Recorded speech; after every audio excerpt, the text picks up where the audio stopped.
So, do you know that phrase that asks the question what the difference is between a conspiracy theory and reality? And then the answer turns out to be just wait a little bit and you'll find out?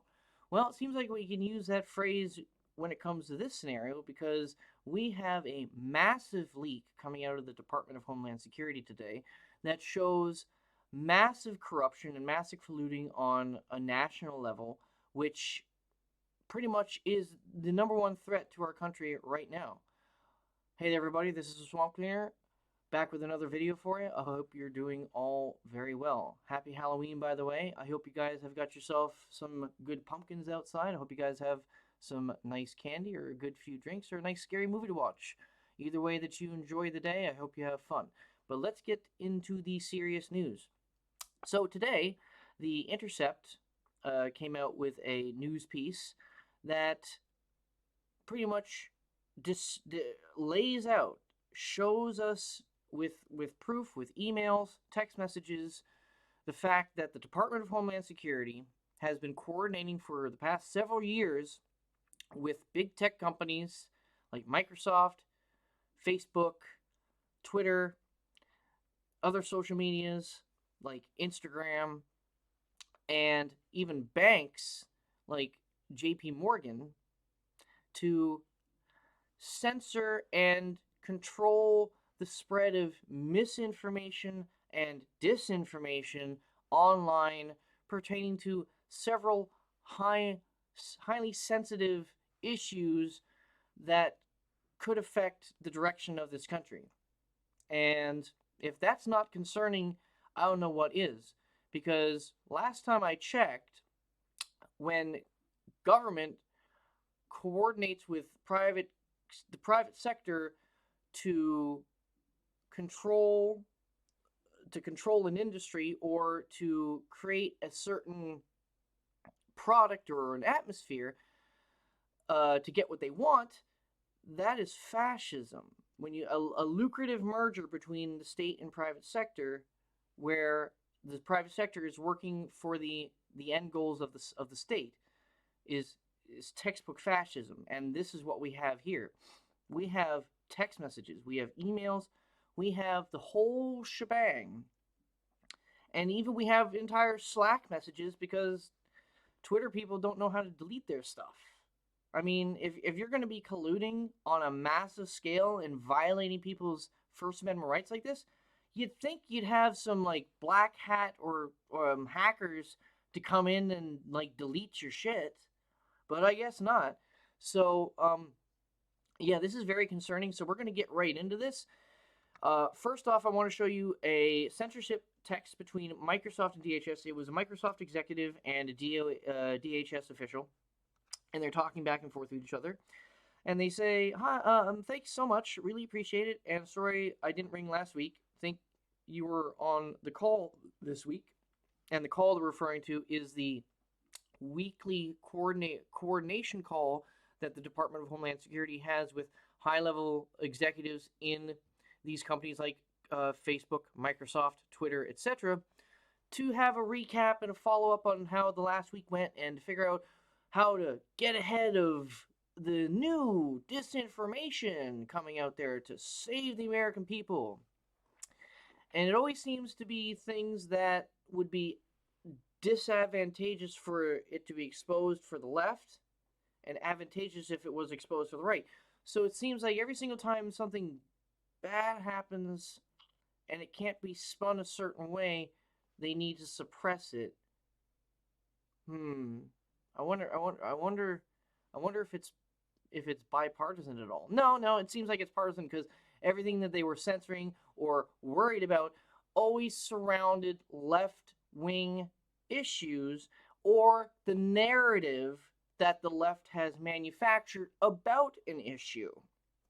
So let's get into this message here again.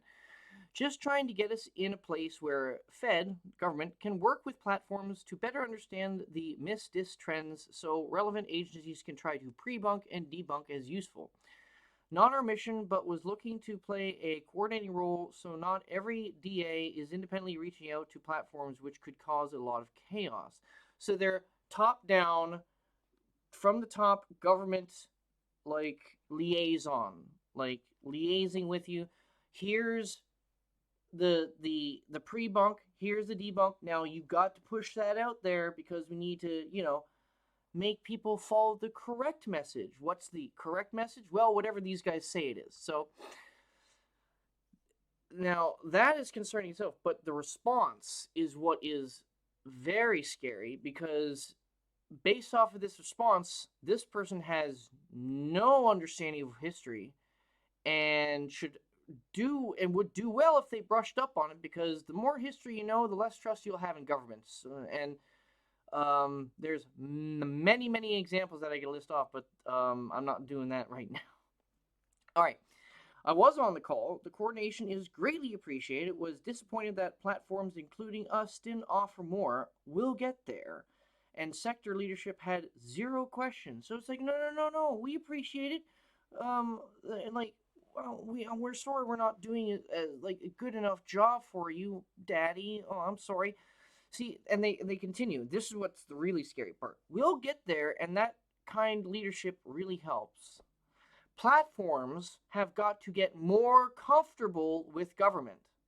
It's really interesting how hesitant they remain. Why could that be?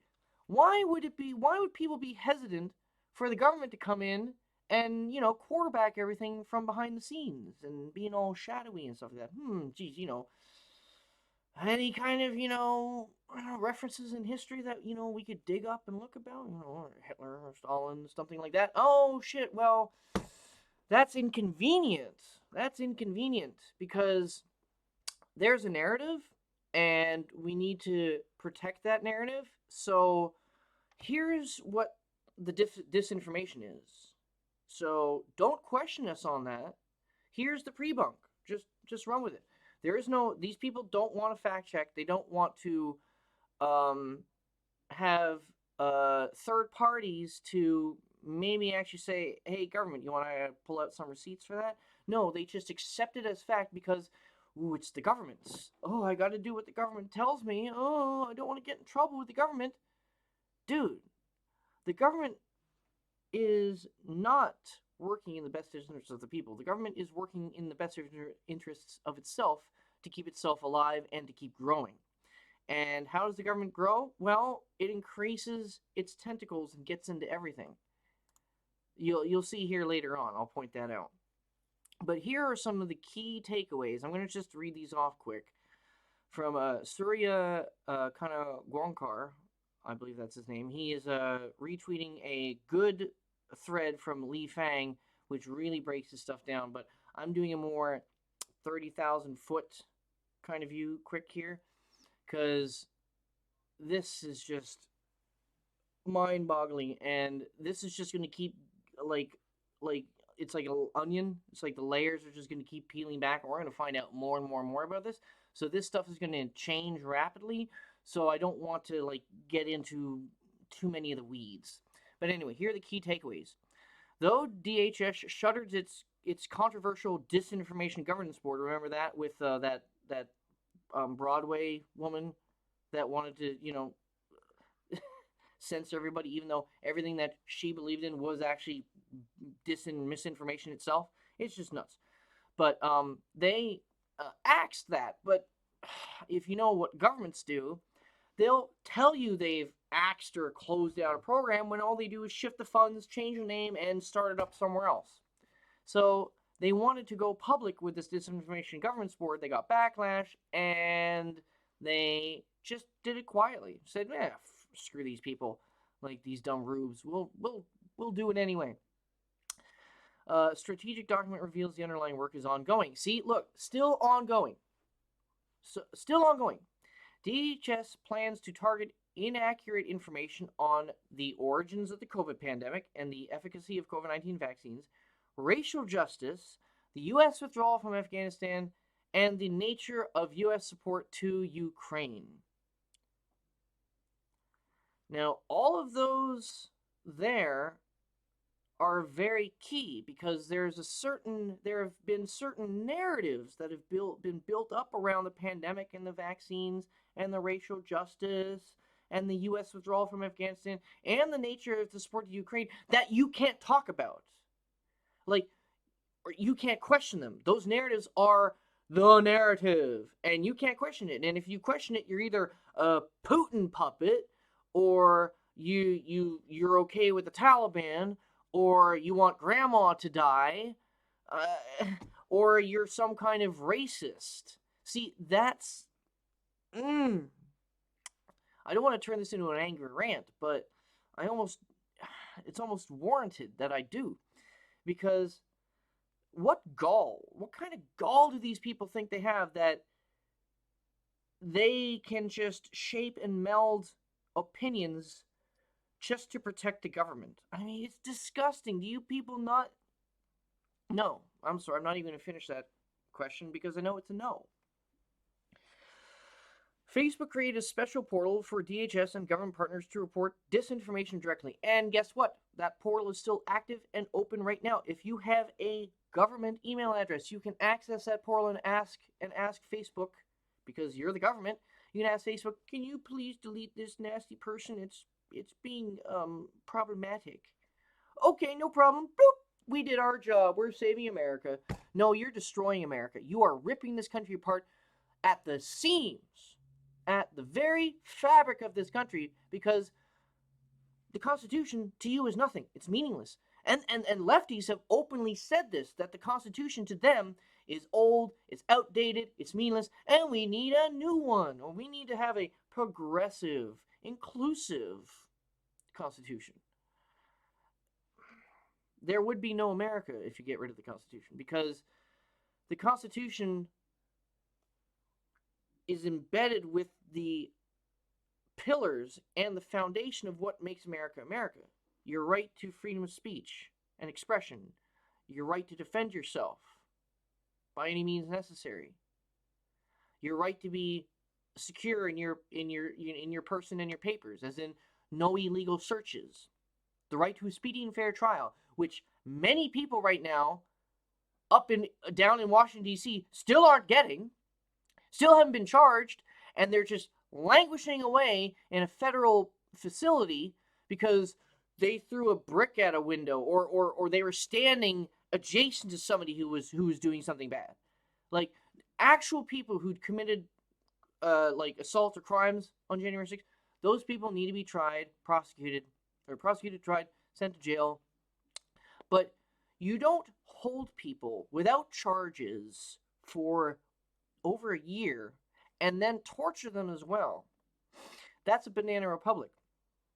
But these people in positions of power, they hate America. They don't respect America or our values. So they have no qualms when it comes to treating you like a second-class citizen or violating your rights, because it's for the greater good in their mind. These people are psychopaths. They're authoritarian psychopaths who, if they were given an option to take a gun and pull a bullet in the back of your head, they wouldn't think twice. They would take you out behind the chemical shed and put 2 in your head, and then you're in a shallow grave. And they're saying, "I did my part." These people are nuts. Anyway, back to the takeaways. The work is primarily done by CISA, a DHS sub-agency tasked with protecting critical national infrastructure. And that was set up for the elections because they wanted to, this was a reaction to the fact that people had legitimate questions about the 2020 election, but they weren't allowed to air them because they apparently didn't have standing in the courts. So when you hear people like Cenk Uygur or these other shills and hacks on CNN saying, "Ooh, 60 plus lawsuits were all thrown out and couldn't do it," they weren't thrown out. They weren't even read. None of their complaints were even looked at. They were thrown out without standing on before anything, any evidence or discussion could have been made. So you cannot tell me that they were thrown out. They weren't thrown out on the merits. They were thrown out on standing, not allowing any information to be shown. But that's the narrative. You need to protect that narrative. So me even saying that, I could get this YouTube video taken down for me saying, no, there weren't any lawsuits that were thrown out. law, or like him losing lawsuits, they never actually got to court. So you can't tell me that he lost all these lawsuits when none of them were actually could have like had the ball started to get rolling on them. So that's disingenuous and the omission of facts there. But that goes against their narrative. So they might take this video down for me even saying that. But here we go. DHS, the FBI, and several media entities are having bi-weekly meetings. I thought it was like twice a month. No, it's twice a week. Bi-weekly meetings as recently as August. I'm sure they've had them in September as well, but maybe if the walls are closing in, maybe they're, they have to, circle the wagons a little bit there. DHS considered countering disinformation relating to content that undermines trust in financial systems and courts. And the FBI agent who primed social media platforms to take down the Hunter Biden laptop story continued to have a role in DHS policy discussions. So that tells you right there that it's already a partisan, one-sided affair. Because the agent who told Facebook and Twitter to, be careful, there's going to be misinformation coming about Hunter Biden. And the assumption is, look, here's a New York Post story about Hunter Biden. That must be what they were talking about. Censored.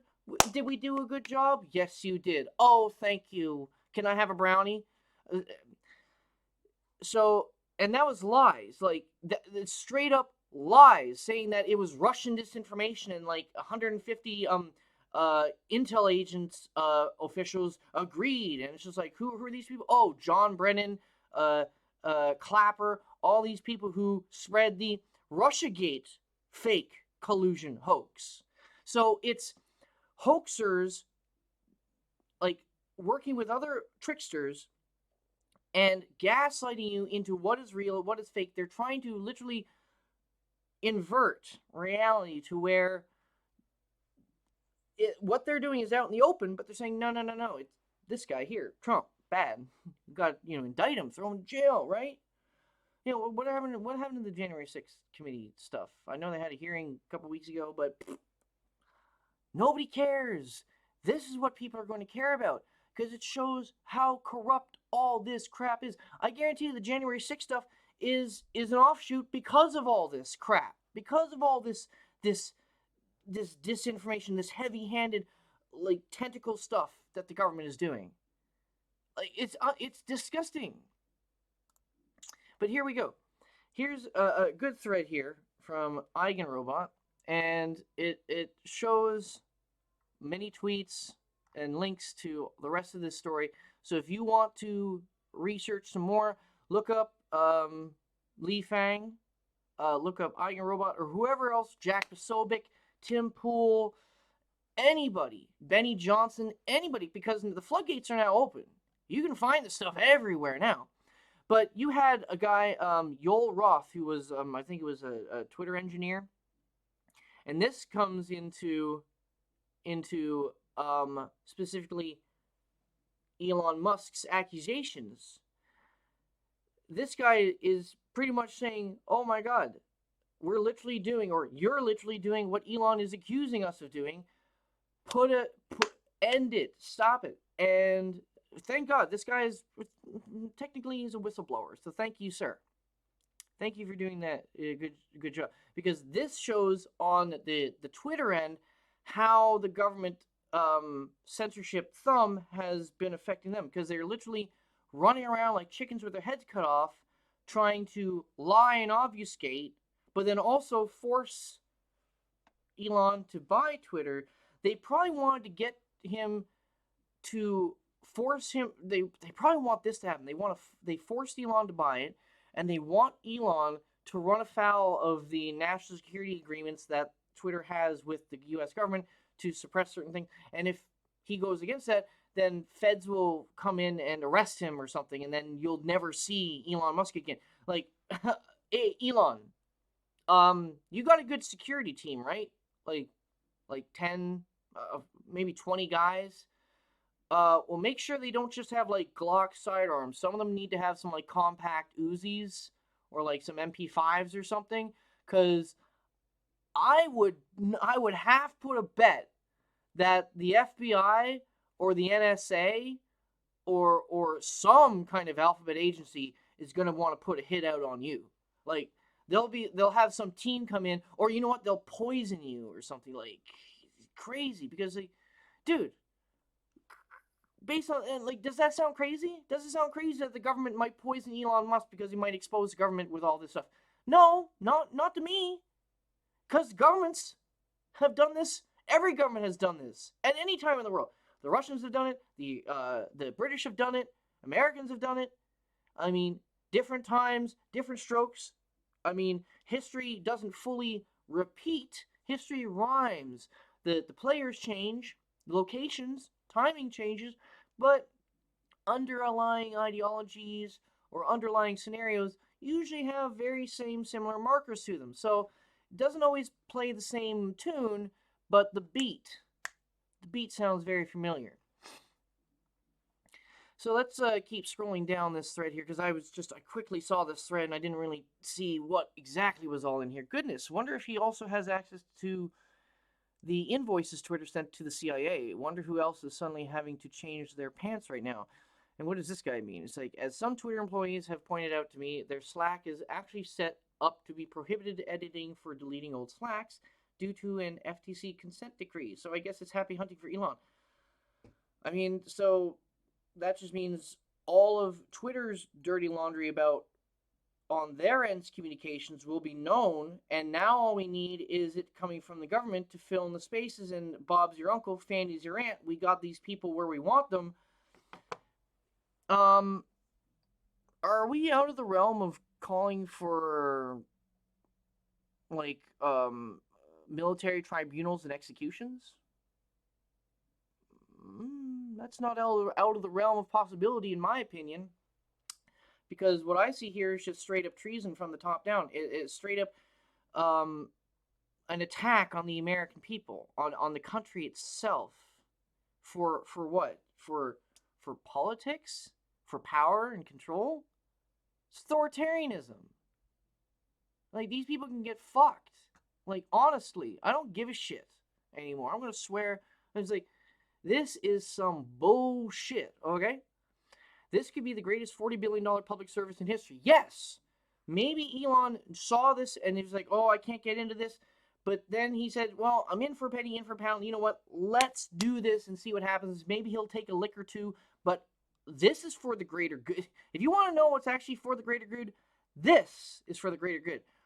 Ripping off the Band-Aid and exposing the festering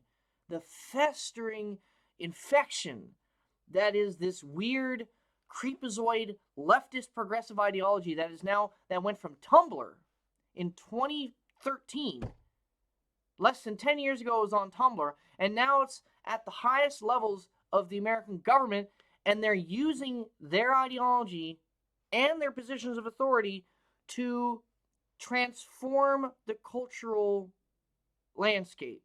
They are trying to social engineer America to be anti-racist, to be pro-war, but also pro-climate. Guess what? War is bad for the climate because, fires, exploded materials, maybe depleted uranium flying around. Yeah, it's not good. Plus, kills wildlife, destroys trees, crops, ground. It poisons. Like it can cause industrial incidences where like fucking oil refineries blow up and like oil goes everywhere. Like other depots, nuclear, like the shit that's happening in Ukraine right now with the nuclear power plants that could go up. Like, come on, you really think war? How can you be pro-war and pro-climate? Like, it doesn't make sense. Your ideology has got so many holes in it. It's like a cookie cutter. I'm sorry, you're done out here. We've got you guys where we want you, and I cannot wait for the election. But with this leak, this is the crunch time. We have 8 days. There's 8 days until election. Just over a week. Are you telling me, based off of a leak like this, how big this is, that the government isn't going to react and do anything and they can to try to stop as many MAGA Republicans from getting in as possible? Uh, why not? Of course they try. If they've done this, if the government has done this stuff, would you put it past them to do what I just suggested? Is it too far out of the realm of thought? Not in my opinion. If it were another company, I could imagine it, but Twitter, oh yeah, it's like, didn't these really have paper shredders? You know, it's like, well, speak of the devil. Let's read this. Platforms have got to be more, oh yeah, comfortable with government. It's like in March meetings, blah, blah, blah. Oh yeah, oh, that's right, JP Morgan Chase. Now, what would a bank and a credit card company have to do with mis and disinformation if it wasn't just another attack vector to pressure people into shutting up? What's a good way to pressure people? Oh yeah, debank them, take away their ability to pay and live, like Laura Loomer. And what happened to Kanye West? That just happened to him too. But that's for separate related issues. But the logic is still the same. Where do you think they got the idea to debank Kanye? Hello? It's right in front of our faces. It's all here for us to read. Like, what's this? To accomplish these broad goals, the report said CISA should invest in external research to evaluate the efficacy of interventions. So they even knew they needed to get a third party to say, maybe you shouldn't coordinate with private companies to censor Americans because that might be fascist. Specifically with research looking at how alleged disinformation can be countered and how quickly messages spread. Jeff Hale, the director of the Election Security Initiative at CISA, recommended the use of third-party information sharing nonprofits as a clearinghouse for trust information to avoid the appearance of government propaganda. So the government was going to spit out some propaganda, and they wanted to launder that through third-party nonprofits, and then they would say things. It wasn't the government; it was just the nonprofits. So it's just our suggestions. It's not the government, coordinating everything from the top down. Gross, man. Last Thursday, immediately following billionaire Elon Musk's completely acquisition, Gaudet was terminated from the company. Good. You were fired. Thank God for that. According to a draft copy of DHS's quadrennial for four times a year Homeland Security Review, DHS's capstone report outlining the department's strategy and priorities in the coming years, the department plans to target inaccurate information on a wide range of topics. A wide range of topics which lefties are all crazy about. These are topics that lefties are all pro pandemic response, pro vaccine, they're pro racial justice, pro what the US did in Afghanistan regardless of how shoddy it was, pro war. They are pro war. But, we need to target inaccurate information for these things, violating First Amendment rights of average Americans who want to express differing opinions that go against the mainstream. And you know what? It's not even the mainstream anymore. It's the government artificial narrative. It's not the mainstream narrative anymore. We are living in the government official narrative, and everybody's in on it. Yes, involvement of agencies that have natural jurisdictions over the internet, such as ICE and CBP, and also Science and Technology Directorate. Seems like all the bureaucrats want to get in on it so they can get their pound of flesh and their chunk of change for fighting misinformation. And then LMFAO, next paragraph, terrorism bucks dried up, domestic malcontents are the new jihadis. Let 1,000 bin Ladens bloom. While counterterrorism remains the first and most important mission of the department, it notes the agency's work on these missions is evolving and dynamic, and must now adapt to terror threats exacerbated by misinformation and disinformation spread online, including by domestic. Wow. Do you see how they and that's why so many people were against the Patriot Act. how appropriately named. Every time there's a bill named in the government and Congress, whatever the bill says, it's usually going to do the opposite. So like the Inflation Reduction Act, that's just going to increase inflation because we're in for a hell of a recession 2023. I hope you guys are all ready, by the way. Get yourself a deep freezer. Maybe buy yourself a few more loaves of bread. Maybe freeze some milk, something like that. I don't know. Yeah, it's going to get bad. But the apparatuses were set up decades ago, and remember, once an apparatus has been set up, it's never dismantled. So once it's there, and then the war on terror is winding down and stuff. Instead of oh, let's close up shop and go back to what we were originally doing before terrorism. No, we need to find a new target. We need to find new enemies because this is now lucrative. We're comfortable making money here, so we need to keep making money. So find us, show me the man, and I'll show you the crime. This is only going to get worse before it gets better. And that's why it's very important for everybody to get out there in a week and one day and vote.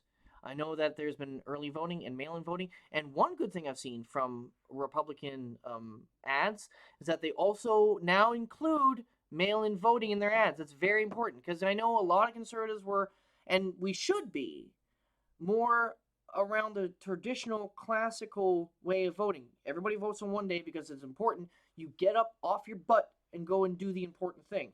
Now, I believe there should be a national holiday on election days because it's kind of unfair to force people to go to work but then crunch trying to vote into like a 3-hour window after they get off and then the polls close at 8. That's very, it's not in conducive for a good voting process.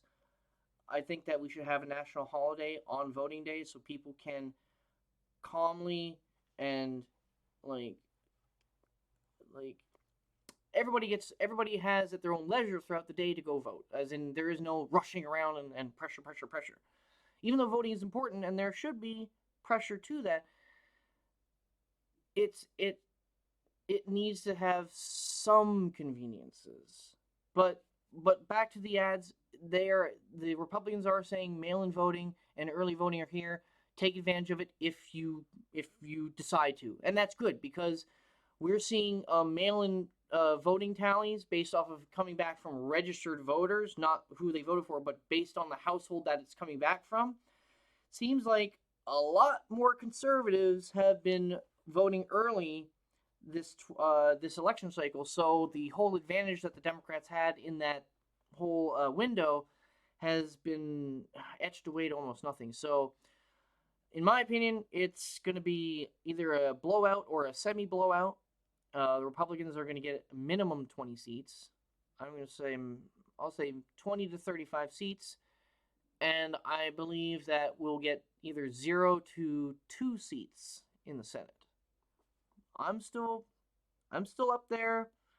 I'm a little skeptical about the Senate. I don't know.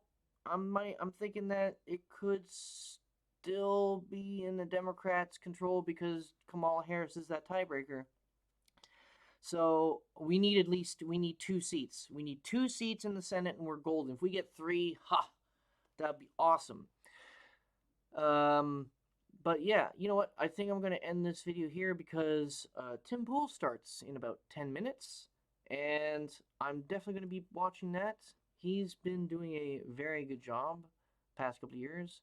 I admire and respect him for the work he's done and how he's doing his best to stay above a lot of the fray, so to speak. But anyway, that's just my thoughts about all this. I hope you guys enjoyed it. This has been the Swamp Cleaner. Again, I hope you guys had a good Halloween. Hope you enjoyed your tricks, your treats, and any kind of spooky frights that you got. I hope you guys will have a good one. We have now November right around the corner. That means turkey. And then after that, we got Christmas. So hopefully the last bit of this year, we can salvage some kind of cohesion some kind of path forward. And maybe we can just focus on our families for a bit. Maybe that's what we need. A break from all this crazy stuff. Please get this election done across the finish line. Because the one thing I hate now is, even though the ads are there and they're doing a good job with some of the ads, enough with the ads. I'm tired of the ads. I want the ads to be over with. I hate election season, especially the last couple of weeks when it's just ads, ads, ads, ads, ads. I'm like, yes, I get it. I get it.